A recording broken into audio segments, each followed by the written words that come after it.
How to view your watch history on TikTok. In this video, I'm gonna show you how you can simply watch your TikTok history.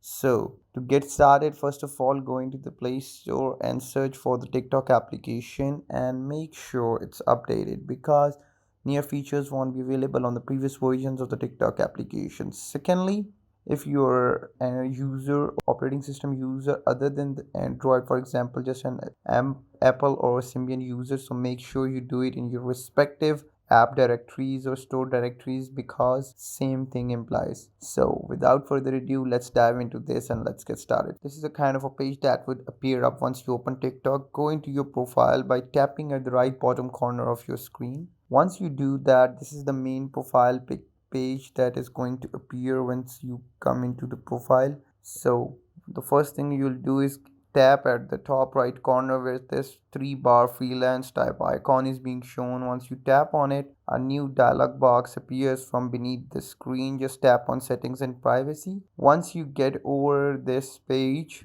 what you have to do is you have to simply go down and search for watch history. That would be in contact and activity just below app language and above the content preferences. Once you get there, so you see that you can view all the watch history up to 7 days on this device. You'll view all the videos from the previous 7 days. So here you get it. So once you tap on the settings icon page, so a new dialog box would appear which would suggest watch history. Once you uncheck it, now you won't be able to check the watch history.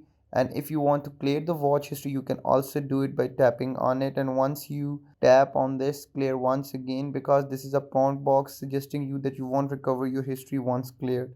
So this is how you watching history on TikTok, and I've also told you the way to delete your watching history. I hope I'm making myself clear and it was very easy and you guys loved it. If you guys still have any questions or queries, just comment down below. I would love to answer that. Till next time, peace. And yeah, don't forget to like, comment, share, and subscribe the YouTube channel. See you next time.